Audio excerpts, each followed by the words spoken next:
What I'm most proud of as Attorney General is that we were willing to walk into the buzzsaw of some very powerful interests and never back down. Look, I had a simple rule. I never asked if a case was popular or unpopular.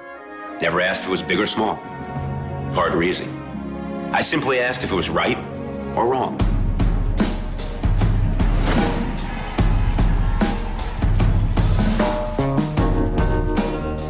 Nunca olvidaré aquel momento. Me quedé perpleja. No puedo decir que lo lamentara. Me quedé. Tienes que estar de coña.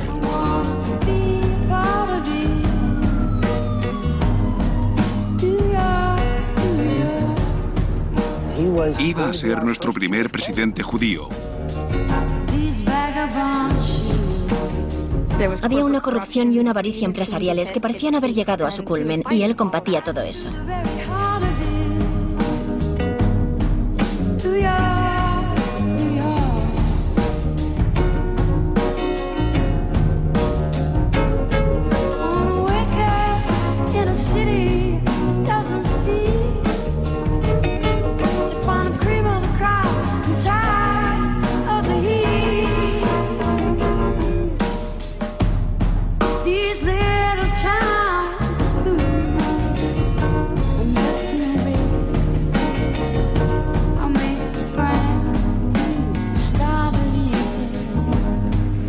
A primera vista, la caída del gobernador Spitzer no era más que un escándalo sexual más.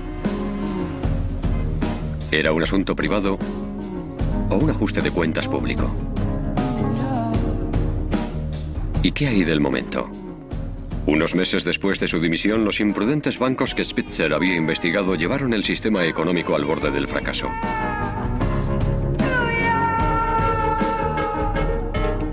Todo el mundo coincidía en una cosa. Nadie esperaba que cayera de aquel modo.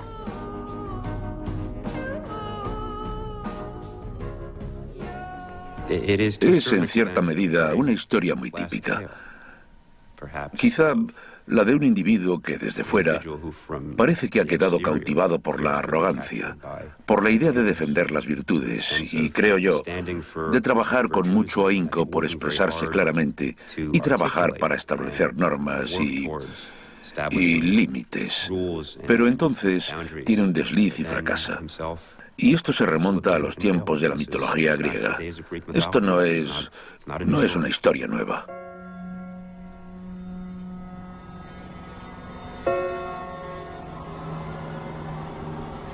En Nueva York, todo el mundo es una especie de animal, ¿verdad? Eres una especie de animal. Tienen hambre de ganar más dinero, hambre de tener más relaciones sexuales, de salir con una chica más guapa o con un tío más rico. Tienen hambre, ansia, no son más que animales. Un filósofo chino dijo que los seres humanos somos híbridos entre animales y ángeles, que somos capaces de un comportamiento animalesco.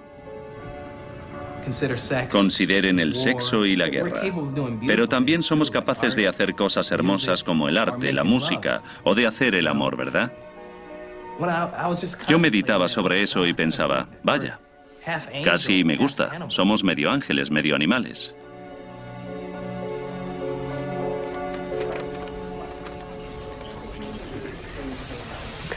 Good afternoon.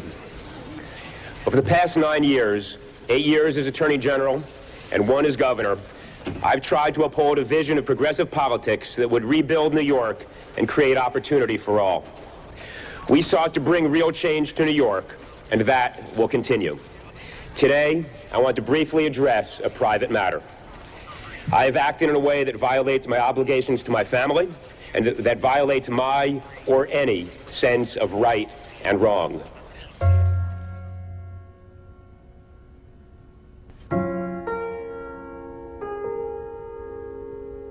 El mal paso de Spitzer sorprendió a todos, ya que tenía reputación de hombre recto. Como fiscal general de Nueva York, era conocido como el sheriff de Wall Street, un hombre decidido a enfrentarse a poderosos intereses en nombre de quienes no podían permitírselo. Era un tipo que comprendía que pertenecía al club de los triunfadores. Era sumamente inteligente, era rico, así que había tenido muchas oportunidades en la vida y quería usar eso para mejorar el mundo. El padre de Spitzer, Bernard, era un magnate inmobiliario hecho a sí mismo que envió a su hijo a un colegio privado, el Princeton, y a la Facultad de Derecho de Harvard, donde conoció a su futura esposa, Zilda Wall. Su padre lo impulsó a triunfar. Debatíamos en torno a la mesa del comedor, así que creo que era más un simposio que un entorno sensiblero. Nos enseñaron a no asumir una idea, un principio, un dato, meramente porque alguien lo hubiera formulado. Desafiar, arremeter, eso formaba parte de la conversación. Para una familia inmobiliaria, el Monopoly tiene un significado especial. Ya, es un juego, pero también es un modo de que un padre enseñe a su hijo ciertas lecciones sobre el dinero y el poder.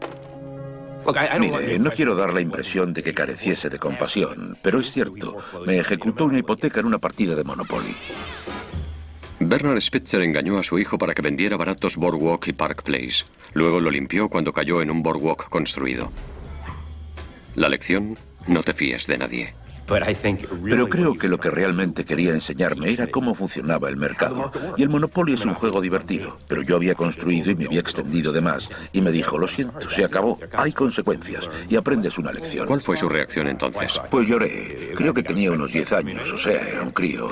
No fue divertido. Yo quería que me perdonase. Bernie es un tipo que juzga a la gente. Eso es duro para un chiquillo. Recuerdo que nos estaba viendo a Elliot y a mí jugando al tenis. Y tras un servicio y una volea míos en concreto que gané, me hizo el signo de la victoria y dijo, sí, eso es precisamente lo que hay que hacerle.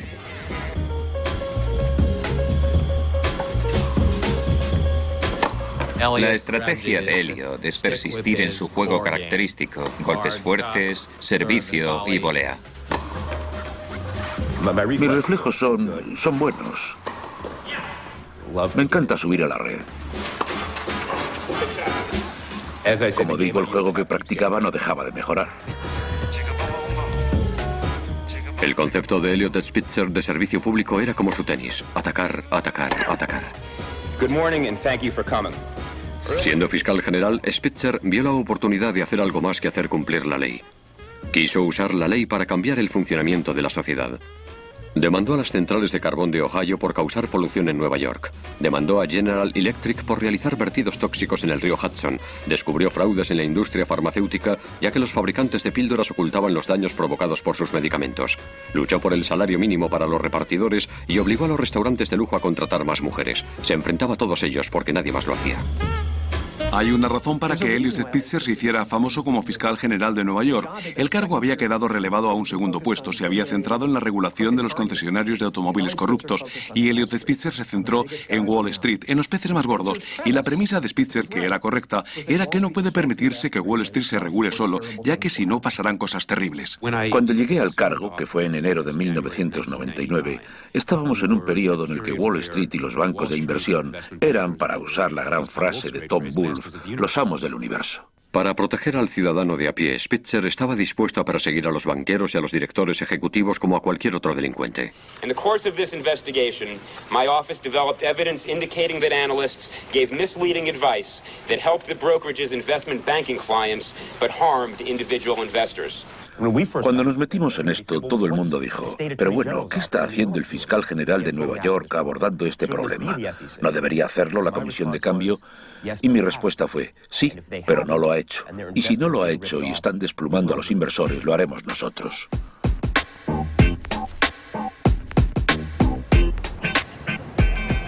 Los analistas de Wall Street aconsejan a los compradores sobre qué valores parecen buenos o malos. Con el ascenso de Internet, los analistas se convirtieron en superestrellas, ya que solo ellos parecieron comprender el valor de las empresas de Internet. Al subir los valores, también aumentaba el valor de los analistas que sabían escogerlos. Cuanto más dinero ganaban, más oportunidades había para los abusos. Henry Blodgett era un escritor fracasado que inopinadamente se convirtió en el mejor analista cuando, siendo muy joven y escogiendo valores, predijo el ascenso de Amazon.com. En 2001 ya estaba trabajando en Merrill Lynch y ganaba más de 8 millones de euros anuales. Cuando un cliente de Merrill demandó a Blodgett por investigación fraudulenta, el equipo de Spitzer indagó, usando una recóndita ley llamada Ley Martin para exigir la entrega de millares de documentos e emails en busca de fraude. Cuando el gabinete de Spitzer examinaba los emails de Blodgett, no paraba de encontrar el término POS. Creyeron que POS era la abreviatura de positivo para los valores que Blodgett quería que compraran sus clientes. Pero entonces se toparon con el cuadro de claves de Blodgett. Los emails de Blodgett eran sinceros y brutalmente pesimistas. Entretanto, sus evaluaciones de los valores eran sobre todo optimistas e impelían a los clientes a comprar, comprar, comprar. El señor y la señora Smith, cuyos fondos de pensiones están siendo invertidos, son los chivos expiatorios. Están siendo utilizados para apuntalar las acciones para que los Merrill Lynch del mundo puedan ir a las empresas y decirles: ¿ven lo que hacemos por ustedes? Tráigannos sus negocios de banca de inversión. Era fundamentalmente corrupto. Era un monopolio para personas informadas guiado por un principio básico y fundamental. No vas al sur de la calle 14 si no es por una razón: ganar dinero. A los tipos del parqué solo les importa ganar dinero, eso es. En eso consiste el modo de vida americano. Jack Grubman era un analista de telecomunicaciones de gran predicamento de Solomon Smith Barney. Se hizo famoso por inflar los valores de ATT para complacer a su jefe, Sandy Weill. Entonces Weill ayudó a Grubman a conseguir que sus gemelos entrasen en un colegio muy exclusivo. El salario de Grubman por sus investigaciones, 14 millones de euros anuales, lo bastante como para comprar un palacio en el Upper East Side.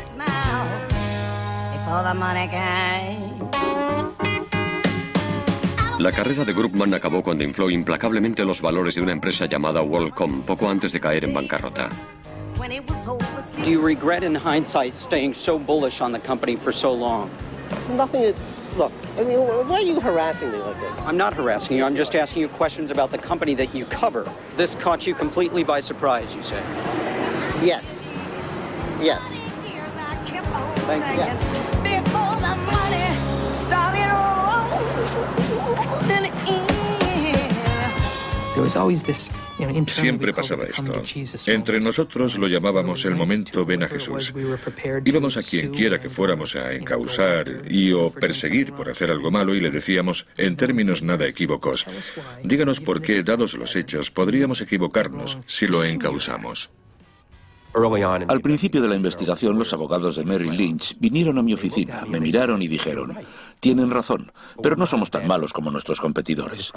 Fui fiscal durante muchos años. Nunca oí a un acusado ponerse en pie ante un tribunal y decir: sí, he robado a 3 personas, pero uno de ahí ha robado a 5, así que por lo tanto no soy tan malo.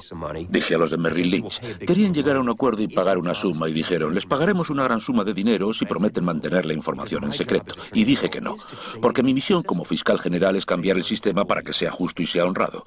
Y si ocultamos las pruebas y nos entregas un cheque y no cambiamos el sistema, en resumidas cuentas me están comprando.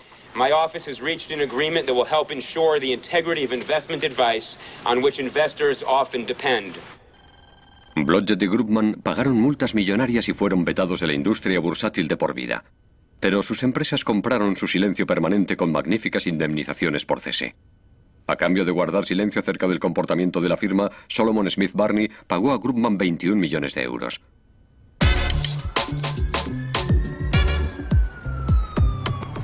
Los mejores y más brillantes del país se veían atraídos por Wall Street en busca de fortuna rápida. El dinero que ganaban fluía por doquier: áticos de lujo, yates, clubes de golf y por el sector más antiguo de la economía global, listo para una nueva inyección de efectivo. Tengo amantes ricos. No salgo con pobres. No tengo razones para hacerlo.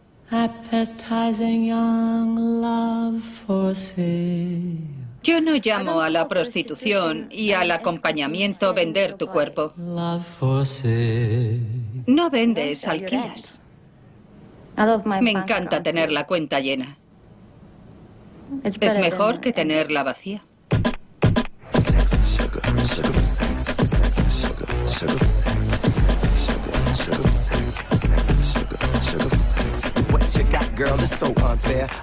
the move, so keep it right there, or you can do what you want to do. I'm just glad I'm in front of you, but I don't mind being behind, cause I'ma touch you where the sun don't shine. There's a street in Soho. Hay una calle en el Soho donde exponen muchos artistas. Un día estaba vendiendo mis pinturas y llega un tipo muy carismático. Y con él viene una chica muy guapa, su novia de entonces, Natalia. Dice, esta es la acompañante número 1 de Nueva York. Dirijo la agencia de acompañantes número 1 de Nueva York. Quiero comprar el cuadro más grande y más caro que hayas pintado. Me da su tarjeta. Aún tengo un viejo recuerdo. New York Confidential. Combustible de cohete para los ganadores. No dice más. En 2004, New York Confidential estaba en la cima. Ganaba millones ofreciendo a sus clientes la experiencia de la novia. Unas horas con amiguitas traviesas que parecían animadoras de instituto. $1,500 and $100 bills in my purse. Oh God. I pulled it out. Empezamos a andar juntos, incluso después de haberle pintado el cuadro. Y un día que estábamos en la parte trasera del coche me dice, coge el teléfono, habla con el menda e intenta ayudarlo. Seguramente esté buscando una chica con la que pasar la noche. Me pongo al móvil y la adrenalina me hace, y digo, vale, oiga, tenemos una morena, una rubia. ¿O le gustan las chicas étnicas? Pues eso, hago un negocio de, no sé, 3 o 4 mil. Dice, genial, acabas de ganarte 400 pavos por una llamada de 5 minutos. Te doy el 10%. ¿Por qué no te vienes a trabajar conmigo durante un tiempo, oye? Así es como empezó todo. Empecé a trabajar para Jason. We don't get that many calls for Asians. One hot Asian is plenty. We need more blondes, hot blondes. They might look good in person. Maybe they got a shitty photographer, you know?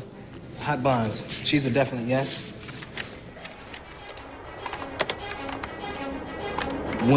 Cuando un empresario se gasta, pongamos, $2,000 en una hora, quiere leer las críticas como si fueras a comprar un coche. Quieres leer las críticas. ¿Cuántos kilómetros por hora alcanza? ¿Tiene aire acondicionado? ¿Tracción a las 4 ruedas? ¿Cuál es la diferencia entre pagar $1,000 la hora por una joven cuando puedo abrir el Village Voice o mirar la Craigslist y pagar $200 por otra joven? ¿Sabes? Y yo decía, bueno, señor, claro, puede comerse una hamburguesa o puede comer langosta. También con una de las chicas de New York Confidential, que el lunes por la mañana irá a trabajar con una sonrisa en la cara. Va a ganar más dinero para usted y para su familia y luego me volverá a llamar la semana que viene y me va a decir, Herb, ¿puedes mandarme otra hoy? Puede suponer que no están satisfechos sexualmente en su matrimonio, o que hay problemas o lo que quiera que esté pasando, y entonces, ¿qué opción tiene? ¿Se divorcian, separan su familia o buscan, pues eso, van a ver a un acompañante? Una joven era maestra de escuela, otra chica era atleta e intentaba ir a las Olimpiadas. Actrices, cantantes, modelos. Jason daba su tarjeta a todas las chicas que conocía y la mitad de ellas llamaban y la cuarta parte empezaban a trabajar. Algunas chicas me ofrecían dinero, propinas. Algunas chicas me ofrecían sexo. No creo que Ashley me haya dado nunca propina ni sexo. Ashley era Ashley Jumans, más tarde Ashley Jumans Dupree, que se haría famosa por acostarse con Elliot Spitzer. Se inició como acompañante en New York Confidential, donde su nombre de guerra era Victoria. Jason encontró a Ashley contactando directamente con ella. Jason la reclutó en el Hotel Gansevoort. En el Gansevoort, Ashley era camarera y trataba de entrar en la industria musical. Era alegre, era toda felicidad. Era una chica estupenda, chispeante, de 19 años.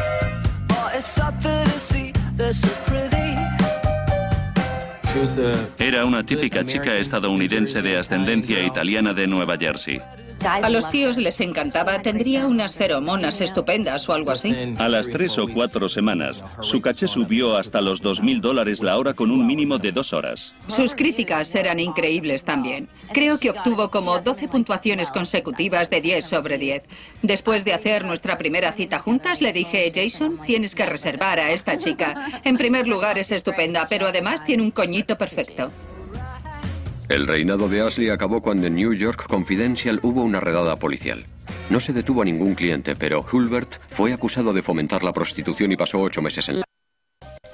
Ashley pasaría a trabajar para servicio de acompañantes.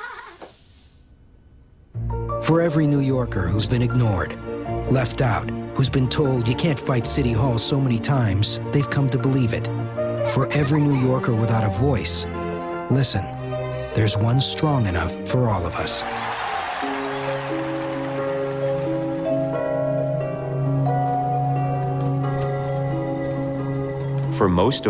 Durante la mayor parte de nuestra historia hemos hecho la vista gorda ante las violaciones de su deber por parte de los delincuentes de cuello blanco. Es comprensible. Hay algo visceralmente terrorífico en los delitos callejeros.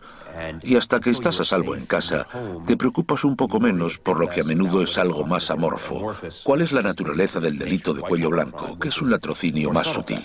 Spitzer rompió el molde de cómo llevar a cabo un proceso de cuello blanco. Iba a por ellos deprisa y con fuerza y hacía cosas en periodos de semanas o meses que los reguladores federales tardarían años en hacer. Quería cambiar el sistema, así que cogía los bienes de una empresa o de una persona y los usaba como medio de negociación para instituir reformas, para obligar a la industria a cambiar su manera de hacer negocios. A mucha gente le parecía ultrajante. Spitzer contrató a un equipo de abogados consagrados a su trabajo a los que sedujo su misión. Elliot no temía enfrentarse a los malos de las empresas y creo que la gente agradecía el hecho de que les diera un puñetazo en la nariz si era lo apropiado. El primer día que llegué, Elliot dijo, ¿qué viene ahora? Y yo dije, pues los fondos mutuos, creo. How much will I grow? How strong will I be? In 5 years? In 10 years? Where does my future start?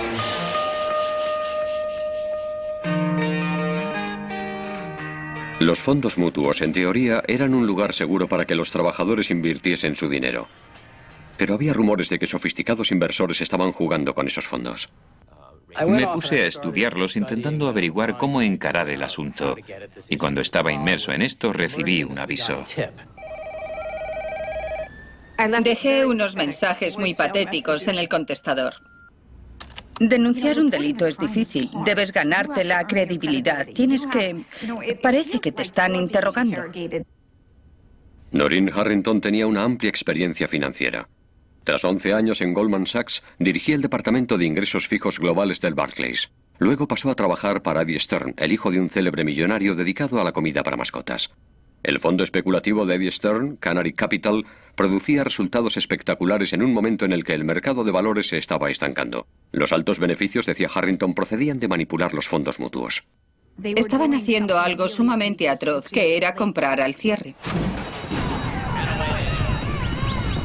En el hipódromo, los clientes apuestan por los caballos antes de empezar la carrera. Pero ¿y si hubiera un club especial que te permitiera apostar a las carreras después de acabar? Había un club así en Wall Street en el que se comerciaba con fondos mutuos. A los fondos mutuos solo se les pone precio una vez al día, justo a las 4 en punto. Así que durante el día llamas y compras un fondo mutuo y te dicen, vale, rellenamos su pedido al precio de las 4 de hoy.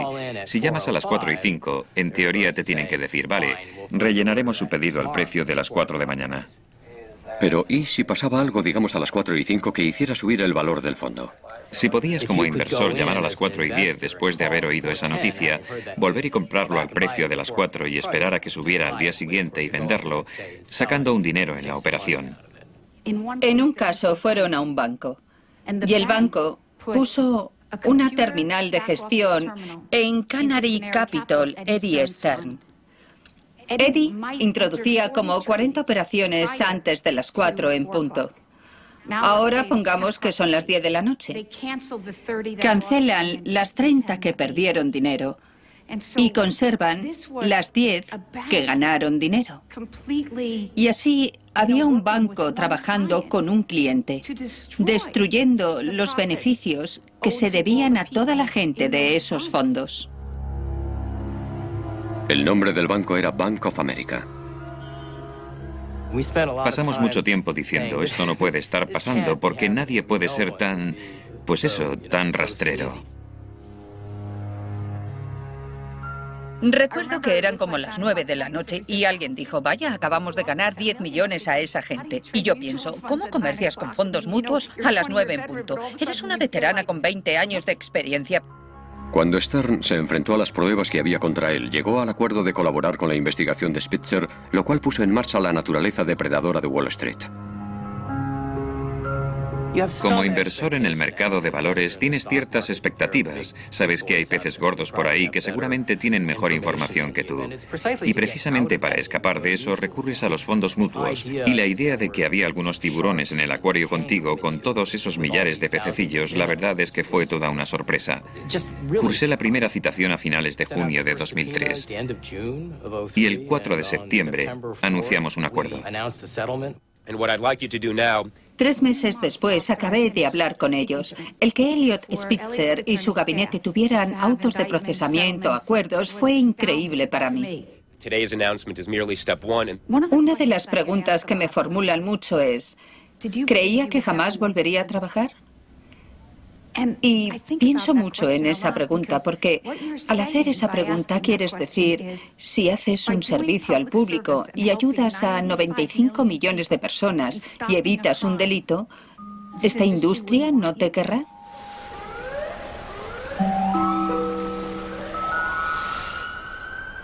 Mientras Spitzer agitaba la ira popular en Wall Street, a algunas personas les encantó ver que los banqueros se llevaban a casa altos salarios, como reveló el teléfono móvil de uno de los intermediarios del servicio de acompañamiento llamado Emperor's Club. Oigo hablar mucho de las subidas en Wall Street y normalmente eso sería bueno para nosotros. Quizá las cosas mejoren. Cuídate, cielo. Lo de los abogados y los banqueros es cierto. Hay un montón de ellos, pero hay muchos estereotipos, que esto es una especie de ambiente de fiesta enloquecida, que se funciona con drogas, pero generalmente la gente es respetuosa, solo quieren pasar un buen rato con alguien. Muchos clientes míos son más majos conmigo que con muchos hombres con los que he salido. Es más, he dejado de salir en el mundo real, ¿sabe? En parte porque sería complicado y en parte porque ahora soy más exigente, sinceramente. ¿Sabe? Las fotos de Ashley no salieron a la luz inmediatamente. La historia de Eliot Spitzer se publicó y de repente todos esos medios me llamaban para entrevistarme.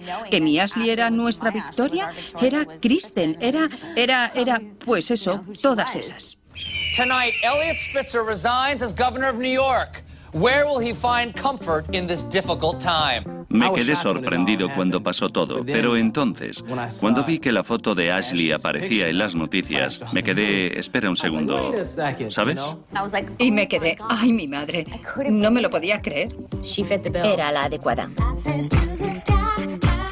The New York Times website identifies Governor Spitzer's mystery call girl as Ashley Alexandra Dupree. En todos los periódicos y la televisión la llamaban la chica de Spitzer. Conocida como Kristen en el Emperor's Club, Ashley Dupree estaba decidida a aprovechar su repentina oportunidad. Está claro que Ashley trataba de hacerse un nombre. Tras estallar el escándalo, la página de MySpace de Ashley con una de sus canciones disponible para descargar superó los 7 millones de visitas. Para ayudarla a medrar en su carrera, reclutó a 2 abogados, un publicista y un equipo de representación. El representante de Ashley concertó una entrevista con Diane Sawyer. Todo el mundo interpretaba su papel. Ashley se vestía de chica buena echada a perder y Diane Sawyer encarnaba a la mamá que la regañaba. You say the work, but you haven't said the words. The work. Prostitution. Escort. Escort. What's the difference? Escort. What's the difference? Alimentó el estereotipo de la puta, que es, pues eso, pobre de mí, tuve una infancia problemática, cometí un error, un montón de chorradas.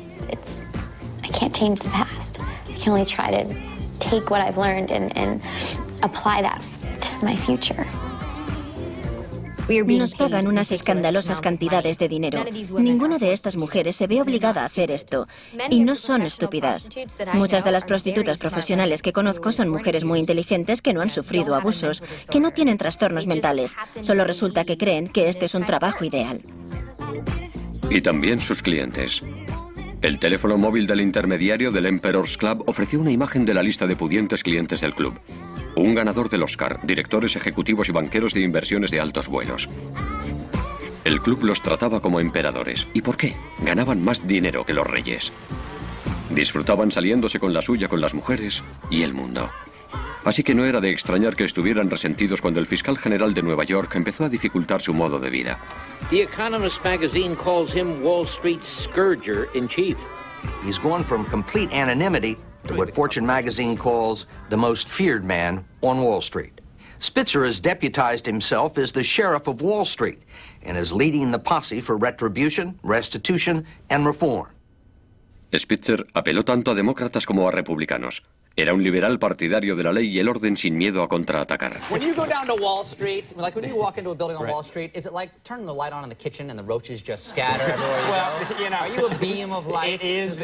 There was a day that I had to walk into a hedge fund. Lo que me extrañaba era la cantidad de personas a las que aterrorizaba. Literalmente las aterrorizaba que este hombre fuera tras ellas.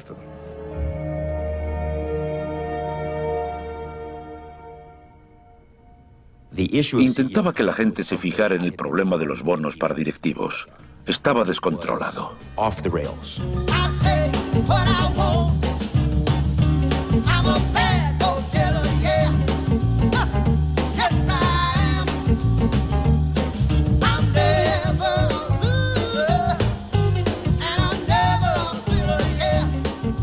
La relación de los bonos de directivos con los bonos del trabajador medio había pasado de un 40 a 1 a un 550 a 1. Los directivos empezaron a coger todo cuanto podían y al final eso iba a destruir nuestra economía, ya que en lugar de dirigir las compañías para crear riqueza a largo plazo e inversiones, todos los juegos que hemos visto, todas esas cosas desde fechar con anterioridad las opciones de compra de acciones hasta maximizar los beneficios a corto plazo sin suficiente inversión a largo plazo, todas esas cosas son cánceres dentro de la economía. Uno de los ejecutivos más ostentosos era el presidente de la bolsa neoyorquina, Dick Grasso, que presumía de tener 10 coches y 3 casas. Viajaba en aviones privados, a menudo flanqueado por guardaespaldas armados. Su trabajo consistía en regular y comercializar el mercado de valores de Nueva York. Grasso, apodado Punky, había sido un estudiante irregular rebotado del instituto que empezó en el parqué y medró a base de trabajo. There's a job opening at the New York Stock Exchange. Chairman Dick Grasso resigned yesterday over the fury raised by his massive pay package. Grasso no solo ganaba un salario medio anual de 14 millones de euros, sino que además su plan de pensiones rondaba los 100 millones de euros. Tras la salida de Grasso, el nuevo presidente de la bolsa llevó el asunto al fiscal general. Hay un estatuto en Nueva York que dice que el valor del sueldo que recibe el director de una organización sin ánimo de lucro debe guardar relación con el valor de los servicios que presta. Me cae bien Dick. Es un tío decente. No prestaba servicios valorados en 100 millones de euros. Quizá lo más perverso de todo sea que la compensación había sido determinada precisamente por los mismos a los que debía regular. I had the most respected group of directors from the corporate and financial world. They exercised their business judgment. They paid me what they believed to be fair and reasonable, which I agree with. Spitzer decidió no ir tras el consejo de Blue Chip International. En lugar de eso, encausó a Grasso y al director del comité de compensación del consejo, Ken Langone. Langone resultaría ser un enemigo formidable. He sido rico y he sido pobre. Ser rico es mejor, se lo digo desde ya. Ken Langone, hijo de un fontanero de Long Island, era cofundador de Home Depot y había amasado una fortuna que superaba los 700 millones de euros. Langone, esforzado filántropo, no era tímido a la hora de pagar bien a la gente. Cuando aprobamos aquel sueldo para Dick, creía verdaderamente que Dick se ganaba cada centavo y más. Spitzer exigió que Grasso devolviera 70 millones de euros. En aquella época, Langone declaró a la revista Fortune: si Grasso devuelve un puto centavo, no volveré a hablarle. Como le habría pasado a cualquiera en su situación, se ofendió y desarrolló una animadversión bastante fuerte hacia mí. El día en que me senté en esta sala y salió en la televisión con esa farsa de rueda de prensa que dio, anunciando que iba por Dick Grasso y a por mí, y dijo todas aquellas cosas malas sobre mí, todo ese teatro de Elliot. You can't pay the head of a not-for-profit that much money. Close to $200 million. It's simply too much. It's not reasonable. It's not right. It violates the law. Era un titular glorioso. Todos esos peces gordos de la industria. Esto es caza mayor. Esto es ir por elefantes. Se puso muy vociferante. Se volvió muy crítico conmigo. Y todo eso es juego limpio. Según mi punto de vista, llevábamos razón y él se equivocaba. Pero repito, fue algo que le afectó sumamente. En 2004, en la Convención Demócrata Nacional, Spitzer abordó el tema con Jack Welch, exdirector ejecutivo de General Electric. Jack y yo somos muy buenos amigos. Spitzer se acercó a él echando espumarajos por la boca, escupiendo. Estaba como poseído y apuntaba a Jack. Tú, di a tu colega que le voy a clavar una pica en el corazón. No parece una cosa propia del fiscal general de Nueva York. Así que cuando Jack me lo contó, le dije, Jack, hazme un favor, dije, ve a verlo y dile una cosa, procura que sea de acero, porque si es de madera se romperá. El caso se alargó durante años. En 2008, el Tribunal Estatal de Apelación de Nueva York sobreseyó el caso por una extraña razón. Desde que se había entablado la demanda, la Bolsa de Nueva York había abandonado su estatus de organización sin ánimo de lucro. Dick Grasso conservó todo su dinero, pero Elliot se había buscado un enemigo prácticamente con recursos ilimitados, un enemigo que observaba y esperaba cualquier paso en falso. Me gustaría pensar que no soy una persona vengativa. Y un dogma básico de mi fe es el perdón. El mayor daño que Elliot Spitzer me ha hecho es obligarme a desafiar mi fe. No puedo perdonarlo, y debería, pero no puedo.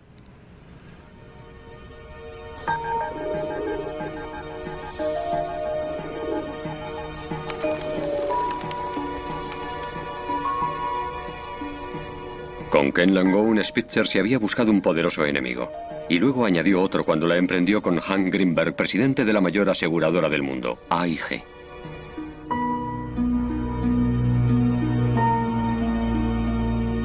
A la edad de 79 años, Maurice Hank Greenberg era el empresario más poderoso del planeta. Bajo su mando, AIG había crecido hasta alcanzar un valor de 110.000 millones de euros con 92.000 empleados. Admirado por sus espectaculares resultados, Greenberg gobernaba su imperio con mano de hierro. Creo que era Luis XIV y los demás eran meros varones. Creo que Hank Greenberg era el epítome del poder de los directores ejecutivos de las corporaciones y, según mi punto de vista, era la persona más poderosa del empresariado estadounidense. La medida del valor de Greenberg era el valor de las acciones de AIG. El ciclo normal de negocio dicta que a veces tus beneficios suben o bajan, pero a Wall Street no le gustaba que las empresas actuaran así. Querían ver un aumento constante de los beneficios. Si ofrecías unos beneficios en constante aumento, te daba un valor de mercado más alto. Así que a Hank Greenberg se le ocurrió un nuevo tipo de seguro que crearía la ilusión de unas ganancias en constante aumento. Las autoridades federales multaron a la AIG de Greenberg con más de 70 millones de euros por ayudar a otras compañías a maquillar su contabilidad. En 2005 parecía que AIG podía estar usando trucos similares para inflar sus propios valores. Cuanto más escarbábamos en AIG, más problemática parecía la compañía en sí.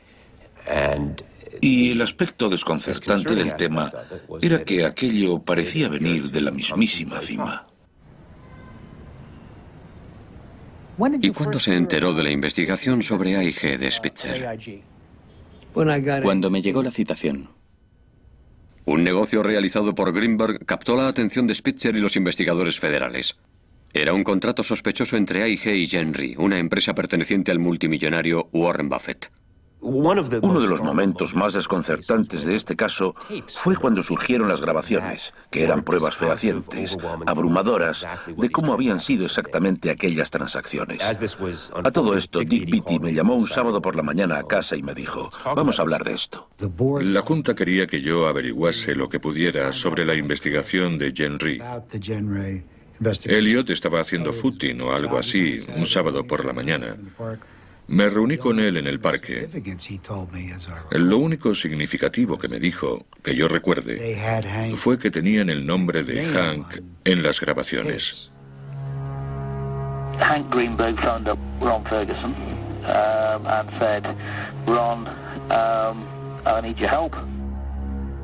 We want to borrow 500 million of reserves off you for a couple of years. Para incrementar el valor de sus acciones, Hank Greenberg quería que pareciera que AIG tenía 350 millones de euros, unos 500 millones de dólares más de los que tenía. La llamada telefónica original era para ver si encontrábamos una carpeta perdida de Ron Ferguson. Lo que pasó después ya no lo sé. Yo no estuve involucrado en los detalles de la transacción.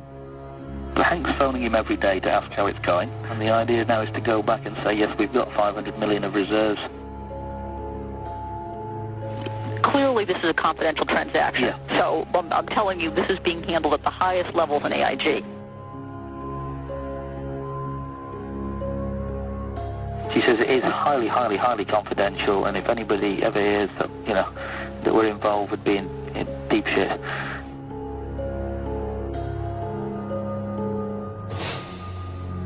Un memorándum escrito a mano lo explicaba todo.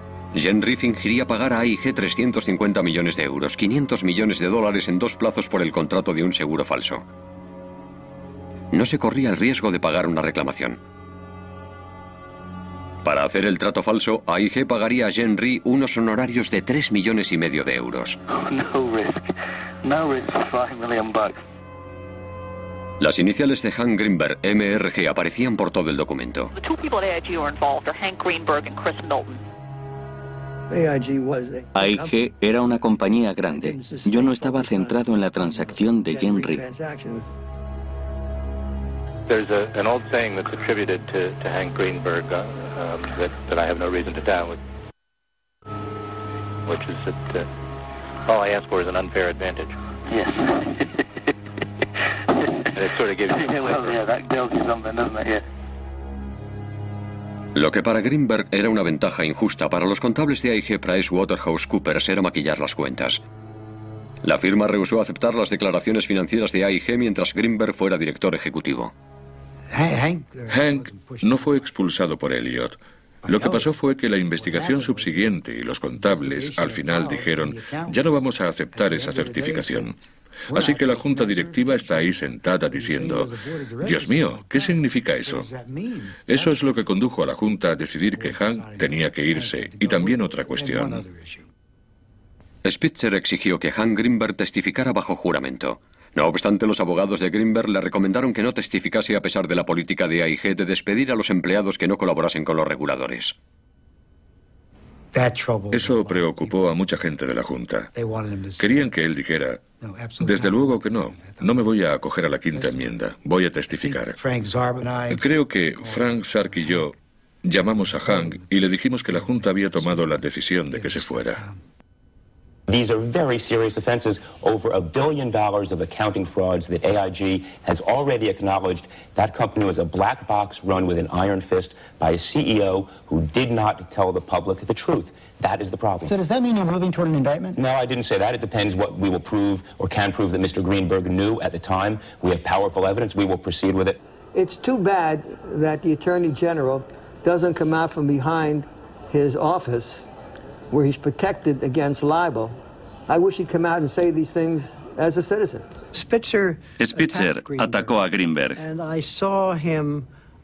Y lo vi en la televisión una noche diciendo que Hank Greenberg era un chorizo. John Whitehead había sido héroe de guerra, vicesecretario de Estado y presidente de Goldman Sachs. Y su gabinete continuó filtrando información sobre por qué era un chorizo, sin que se llegara a imputar a Hank. Así que dije, tengo que hacer algo al respecto. Y eso es lo que me llevó a escribir aquel primer artículo. Algo ha salido muy mal. Si un fiscal general estatal puede salir en la televisión y acusar de fraude a uno de los mejores directores ejecutivos de Estados Unidos y uno de los filántropos más generosos, antes de que se le impute, antes de que el posible acusado tenga ocasión siquiera de saber qué se le imputa, qué ha hecho y, mientras tanto, la investigación sigue su curso. Eso fue lo que me sacó de mis casillas. I had heard of an incident involving former Goldman Sachs chairman John Whitehead. Mr. Whitehead had come out publicly supporting Mr. Greenberg. After that op-ed was published, he received a threatening phone call from Elliot Spitzer. Me hizo un par de preguntas sobre mi artículo y luego fue derecho al grano. Dijo, señor Whitehead, dijo, ahora usted y yo estamos en guerra. Mire, él había escrito un artículo de opinión. No sé si pronuncié esas palabras o no. Si eso es lo peor que dije, vale. Hay gente que está en guerra conmigo continuamente. Usted ha disparado la primera bala. Usted ha disparado la primera bala, pero créame, al final de esta guerra, yo dispararé la última. Y usted estará muerto. Pues yo creo que no dije eso. O sea, John White, yo no diría, mire, espero que no dijera eso. Me gritaba por el teléfono. Tuvimos una conversación acalorada, lo dejaré así. Fue una conversación privada. Como he dicho, nunca he negado que yo mantengo conversaciones acaloradas en privado. Fui yo soy así. Y creo que a veces es tu forma de hacer las cosas. Dijo, lo destruiré. Y son palabras muy fuertes. Nunca había oído a nadie pronunciar palabras así, ni me lo podía creer. Los arrebatos de Spitzer se convirtieron en legendarios para su personal. Cuando explotaba, sus colaboradores decían que el gemelo malvado de Spitzer, Irwin, les había hecho una visita inesperada. De hecho, un prominente abogado de una buena compañía tuvo una reunión con él. Y ese hombre me dijo cuando salí de su oficina: te juro que vi la palabra maldad en su frente. No me cabe duda, si Hank Greenberg siguiera dirigiendo AIG, no estaría en la situación lamentable en que está hoy. Today, the federal government announced it has once again reworked the bailout of insurance giant AIG. Now the bailout needs a bailout. 2 months after AIG was given that first emergency government loan, it's getting another lifeline. En 2008, AIG estaba en el centro de una debacle económica global. Antes y después de la caída de Greenberg, AIG había vendido seguros por valor de miles de millones de euros a los mayores bancos del mundo para ocultar sus arriesgados juegos con las hipotecas. Cuando los precios de la vivienda se derrumbaron, AIG no pudo pagar las indemnizaciones, y los contribuyentes estadounidenses pagaron 130.000 millones de euros en un esfuerzo por salvar la economía global de la ruina. Según Greenberg, la culpa de la caída de AIG y de la debacle global se debía a un regulador, Elliot Spitzer. Spitzer me quería fuera. Cuando los políticos se involucran en quién va a dirigir una compañía y quién no, estamos en terreno peligroso en este país. Es la gran mentira, es evidente. Las cuentas se maquillaban en su empresa. Hank Greenberg fue destituido como director ejecutivo por su propia junta cuando vieron los hechos subyacentes de lo que era uno de los mayores fraudes financieros de la historia. I didn't do anything improper. Neither did any of the senior team do anything improper. Then you say to people, if Hank Greenberg had still been there, this would never have happened? It would not have happened. Las mismas prácticas mercantiles que condujeron a estas gigantescas obligaciones que los contribuyentes están pagando ahora comenzaron mientras él estaba allí. Fraudes contables muy significativos, contratos de reaseguros en cuya estructuración él participaba, que fueron considerados ilegales por un jurado federal en Connecticut. 4 personas fueron a la cárcel. Fue considerado conspirador no imputado por el fiscal de aquel caso. Así que el que siga manteniendo que no estaba implicado en los asuntos estructurales es sencillamente una falsedad. Spitzer quería encausar a Greenberg por manipulación financiera, pero fue retirado del caso por el fiscal general de los Estados Unidos, Michael García. Michael García me envió una carta tremenda cuando íbamos a incluir alegaciones significativas sobre Hank Greenberg relativas a nuestra queja contra AIG. Y en ella me decía que me retirase. Y fue un momento de... No quiero decir que en la carta de García hubiera nada impropio. Pero, en resumidas cuentas, decía, no se atreva a acercarse a esto. Estamos haciendo esto en relación con Hank Greenberg.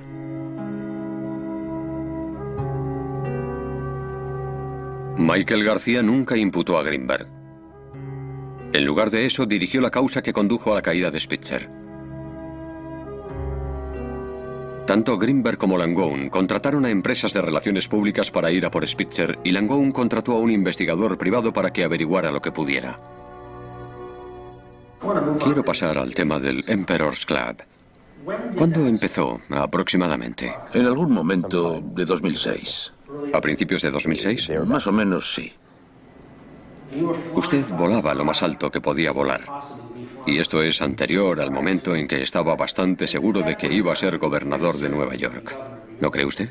Así es. Bueno, la verdad, mire, si quiere decir que las cosas no podían ir mejor desde el punto de vista político, supongo que es cierto. Y la única metáfora que se me ocurre quizá es la de Ícaro. A quienes los dioses quieren destruir, lo hacen todopoderoso.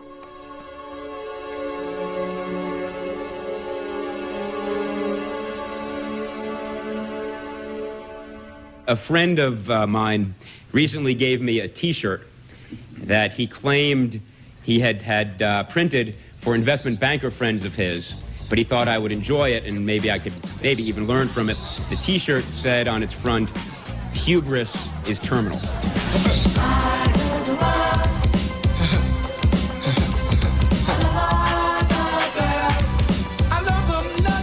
I'm not a kingmaker, but I'm going to call it. You're going to win. I'll tell you why. I'm glad I came tonight. Oh, absolutely, it's done. A comienzos de 2006, el nivel de aceptación de Spitzer superaba el 60%. Había anunciado que se presentaba para gobernador y se predecía que su victoria sería arrolladora. Su carrera era el sueño de cualquier político. No, I was the enforcer. I mean, I was the kid who played left fullback, not because I had real talent, but I took people out. You play hard, you play rough, and hopefully you don't get caught. En torno a esta época, Cecil Sewell, la directora ejecutiva de 22 años del Emperor's Club, recibió una llamada de un nuevo cliente que usaba el nombre de George Fox. En realidad, era Elliot Spitzer. La primera vez que llamó, cogí yo el teléfono. Y llamó y susurraba. Así que creí que era una broma. Pero llamó la otra intermediaria y dije, vale, voy a coger las llamadas. Así que le pasé el teléfono a ella y dije, acabo de hablar con alguien, te dejo que te ocupes tú. Al parecer vio a 3 personas seguidas, una tras otra esa noche, así que parece que no era una broma. Leyendo la revista New York, George Fox, alias Elliot Spitzer, afirma que lo atrajeron las páginas web de los anuncios clasificados y navegando por internet encontró el Emperor's Club. Secret heart, what are you made of? What are you so afraid of? Could it be 3 simple words? Cuando envías a una chica a Chicago por $30.000 la noche, no sientes necesariamente que llevas un negocio de prostitución. Sientes otra cosa. Y por eso creo que andamos algo perdidos en cuanto a la legalidad de la situación.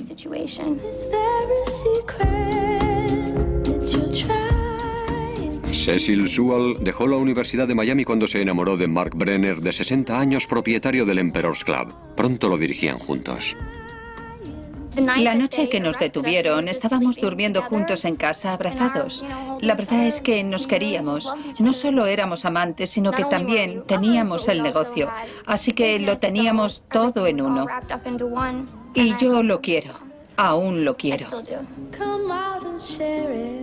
Sissy, como la llamaban, decidió llevar el Emperor's Club en una dirección más vanguardista. En aquella época, mi mayor prioridad era promover la página web enfocada a la gente idónea, a la clase de chicas idónea, la clase que tiene formación y viene de buenas familias.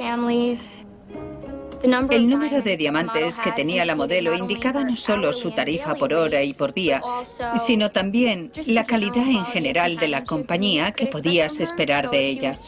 Así que si tenía 3 diamantes, su tarifa diaria serían $10.000 y su tarifa por hora serían 1.000. Iba a 1.000, 1.200, 1.500, 2.200, 3.100. Y luego las tarifas diarias que añades un 0. Eso lo hice yo con precisión matemática, ¿verdad? Pues qué bien. Añade un 0 e irá bien.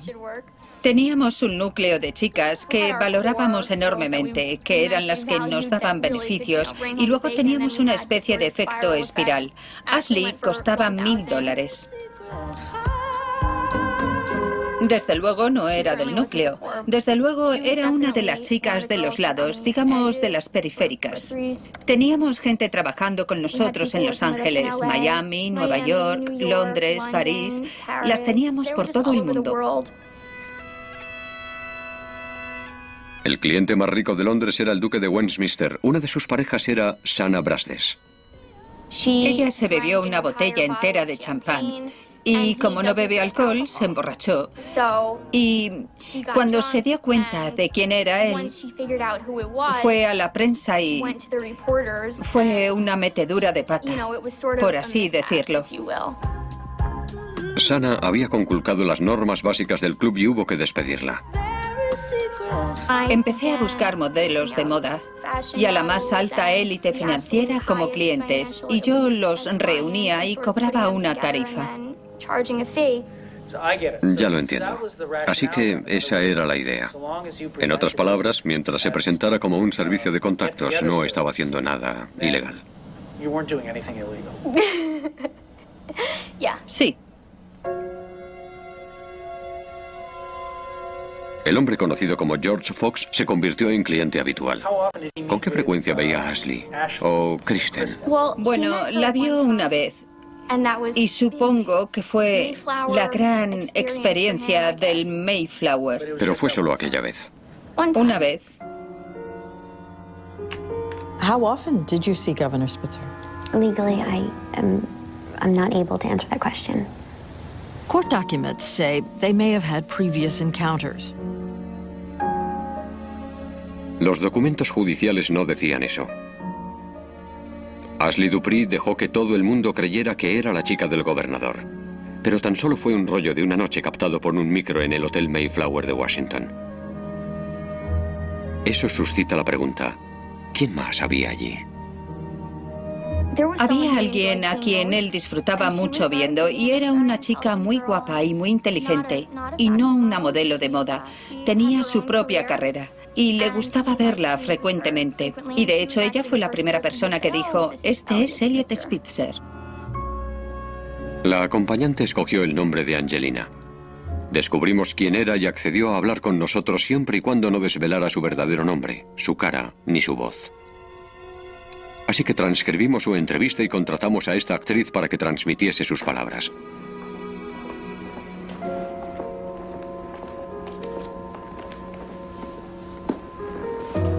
Usó el nombre de George Fox y contrató una hora en un hotel de Nueva York en el Upper East Side.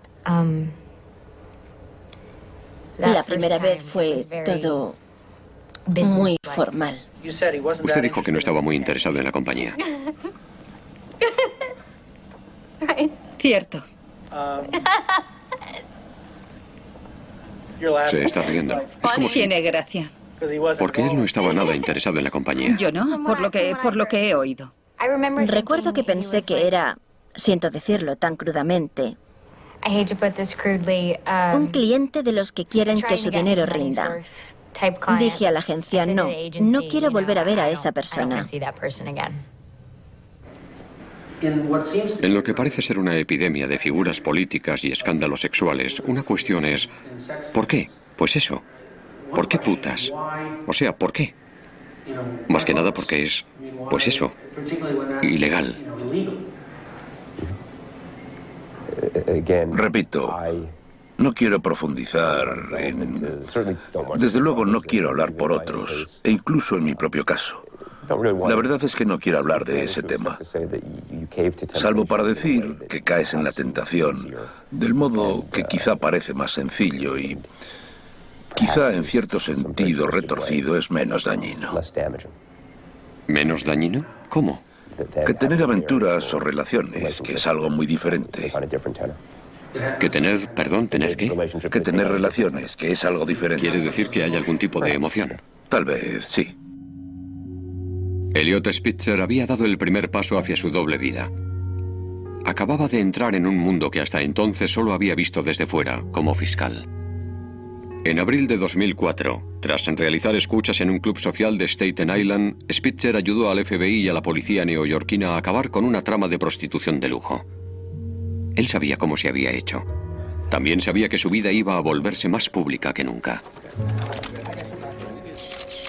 If we're ever going to reform Albany, it's going to start on November 7th, Election Day. Because if one man can stand up to the powerful, so can you. He'll ask, and you'll answer. And with one collective roar, we'll wake this state government right out of its long sleep. And on that day, government will stop being that thing we complain about and start being that thing we can do something about.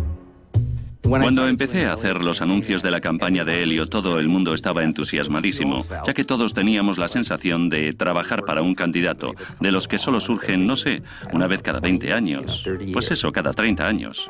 Se me ocurrió la frase de volver la pasión a Albany. A los neoyorquinos no les gusta la ira, pero a todo neoyorquino le gusta la pasión.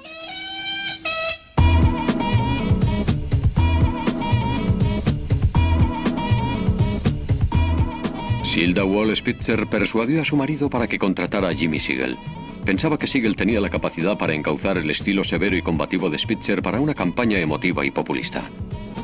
No creo que ella se casara pensando en convertirse en la esposa de un político, pero creo que acabó gozando mucho de la campaña. Era estupendo trabajar con ella y era una persona de lo más maja y se preocupaba mucho, creía mucho en él y creía en esta causa. En la era previa a Barack Obama, se podía decir que Elliot era el político demócrata más prominente de Estados Unidos en aquella época. En el mundo de la política era casi como trabajar con una estrella del rock. Ladies and gentlemen, I present to you the governor-elect of the state of New York, the Honorable Eliot Spitzer. Batiendo el récord con un 69% de votos, Eliot Spitzer tenía respaldo popular para hacer grandes cambios. Together, let's build that one New York. Let's walk toward that better day. Thank you, and God bless the great state of New York. Aquí estaba, ya era gobernador de Nueva York, el rey del mundo. Es el futuro presidente de los Estados Unidos. Eliot Spitzer va a arreglar este estado y luego irá a Washington y eso mismo que ha hecho por Nueva York lo hará por Estados Unidos. Eso es lo que pensaba todo el mundo.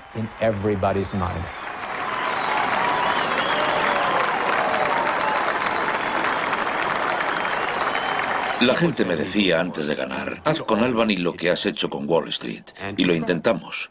Nos pusimos a ello con una determinación inédita en la cultura de Albany.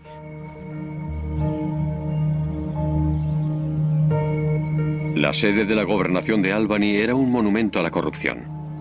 El edificio gubernativo más caro de Estados Unidos era como la legislatura. Un marasmo de despilfarro, fraude y sobornos. Las gárgolas de los muros hechizaban el lugar. El laberinto de grandiosas escaleras por las que transitaban intereses muy especiales robaba a los legisladores cualquier idea de perspectiva. Es como un grabado de Escher. No sabes si subes o bajas, si es izquierda o derecha. La mente se te pone patas arriba en ese edificio.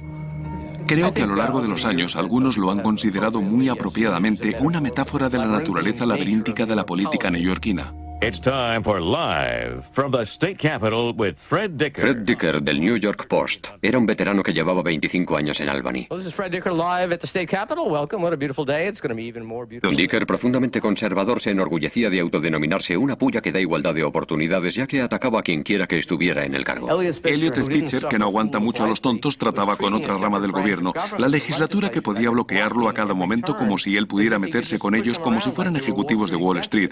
Pues se revolvieron y se revolvieron con fuerza. El hombre que con más fuerza se revolvió fue el líder republicano del Senado, Joe Bruno. Al encantador negociador de la vieja escuela no le interesaban mucho las reformas de Spitzer. Él pensaba que era el segundo advenimiento de Jesús y que iba a obligar a todo el mundo a hacer lo que él quisiera. Creo que empezó a pensar casi de un modo dictatorial en su fuero interno. No fue pan comido.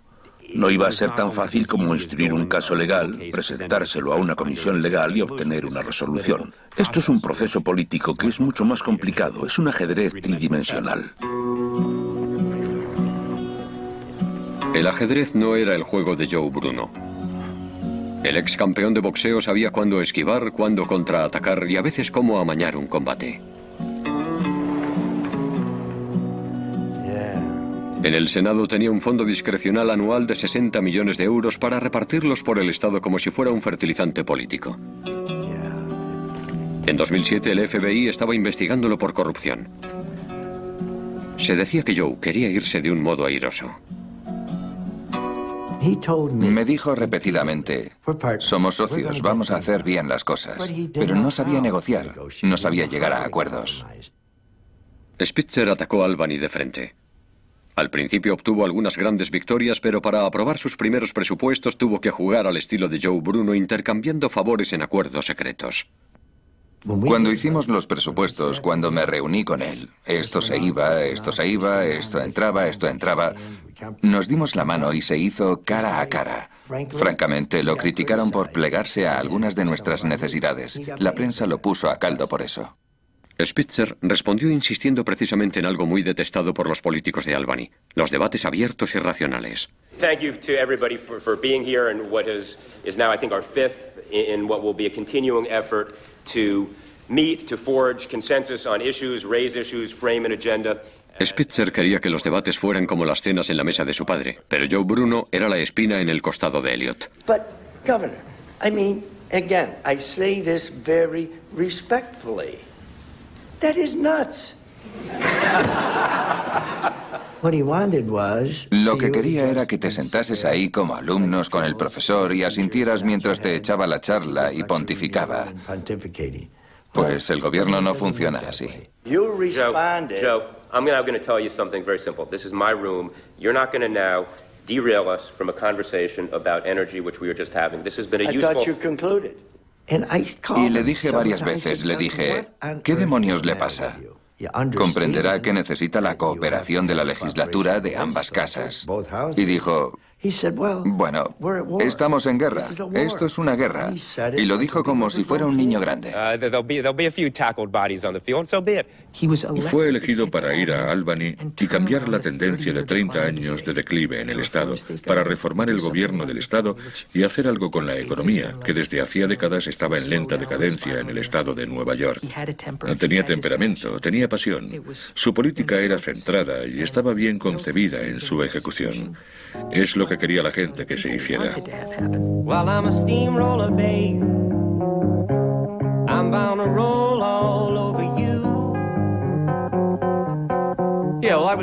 Sí, bueno, me dijeron que el gobernador Spitzer acababa de hablar por teléfono con Jim Tedisco, el líder de las minorías, y le había dicho que más le valía seguir sus instrucciones en lo que intentaba hacer o sería blanco de las iras del gobernador, algo que describió como una puta apisonadora. Estaba pensando en James Taylor y su famosa canción. Es una frase que, sinceramente, usé con buen humor con Jim Tedisco y francamente dije, ¿sabe qué? No queremos ser la apisonadora. Fue en ese contexto. Cuando dijo, soy una puta apisonadora, o sea, lo decía en serio. La emprendió con su propio partido cuando se opuso reñidamente al interventor del Estado que había escogido. Así que ambas casas de la legislatura, una de su partido, otra del otro partido, empezaron a pensar, ahí va, este tipo no sabe jugar con otros. Los demócratas llegaban aquí y decían que no soportaban al gobernador. Decían que amaban a Joe Bruno, el republicano, porque se enfrentaba al gobernador. La apisonadora no es rival para esa chica, eso se lo digo desde ya. Now I'm a napalm bomb, babe. Just guaranteed to blow your mind. Algunos de los políticos de la vieja guardia comprendían muy bien la naturaleza humana. Y creo que la idea de Elliot era obligarlos a hacer lo que debían, pero el sistema no funciona así.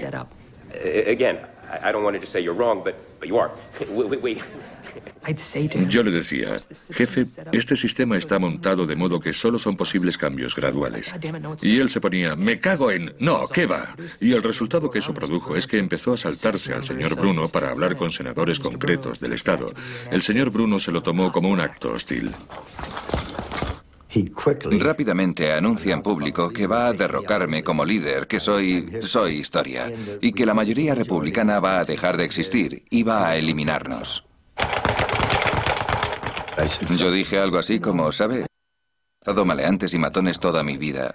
Usted no es más que un aficionado. Si cree que me va a fastidiar, no lo conseguirá.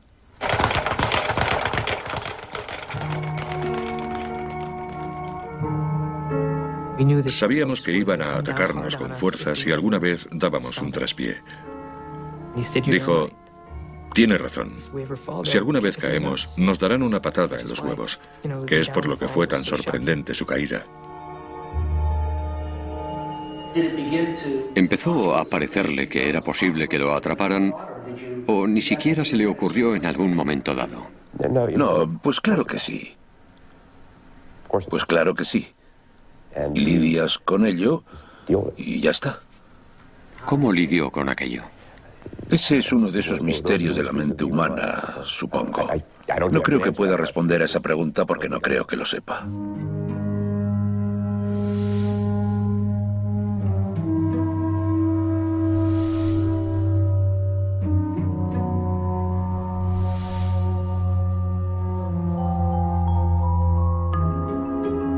Recibí una llamada meses después y era una especie de tema de última hora. Era en el Hotel Waldorf. Se presentó con una gorra de béisbol, evidentemente para que no lo reconocieran. Y me quedé, pues eso, no me digas que es ese tío otra vez. Aquella segunda vez fui bastante directa con él. Me puse, nos vamos a sentar y vamos a charlar y a pasar un buen ratito. Y acabaron siendo 2 horas divertidas. Creía que era Elliot Spitzer, pero no podía estar totalmente segura. Así que lo busqué en los periódicos. Y fue en aquel momento cuando dije a la gente que llevaba a la agencia, ¿sabéis quién es este tío, verdad? Y dijeron que no. Se ocultaba, no quería que nadie supiera quién era. Era sumamente paranoico, sabía que su carrera política estaba en juego. Y al final el vicio prevaleció sobre la virtud, no pudo controlarse. No sé, recuerdo una vez que él quería reservar una cita. Y recuerdo que me dije, este hombre es de lo más paranoico, se va a buscar complicaciones. Porque se las estaba buscando. O sea, macho, si estás tan preocupado por lo que haces, no lo hagas. Ya solo sacarle un depósito fue un problema. Para reservar una cita fuera de la ciudad tenías que pagar por adelantado.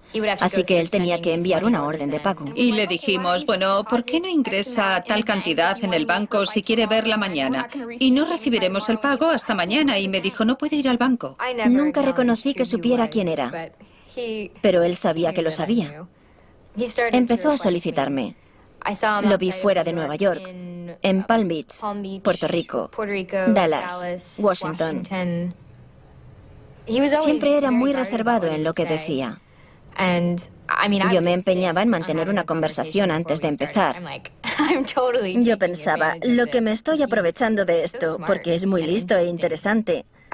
Yo despotricaba sobre lo que iba mal en la ciudad de Nueva York y debía arreglarse. Y él me escuchaba.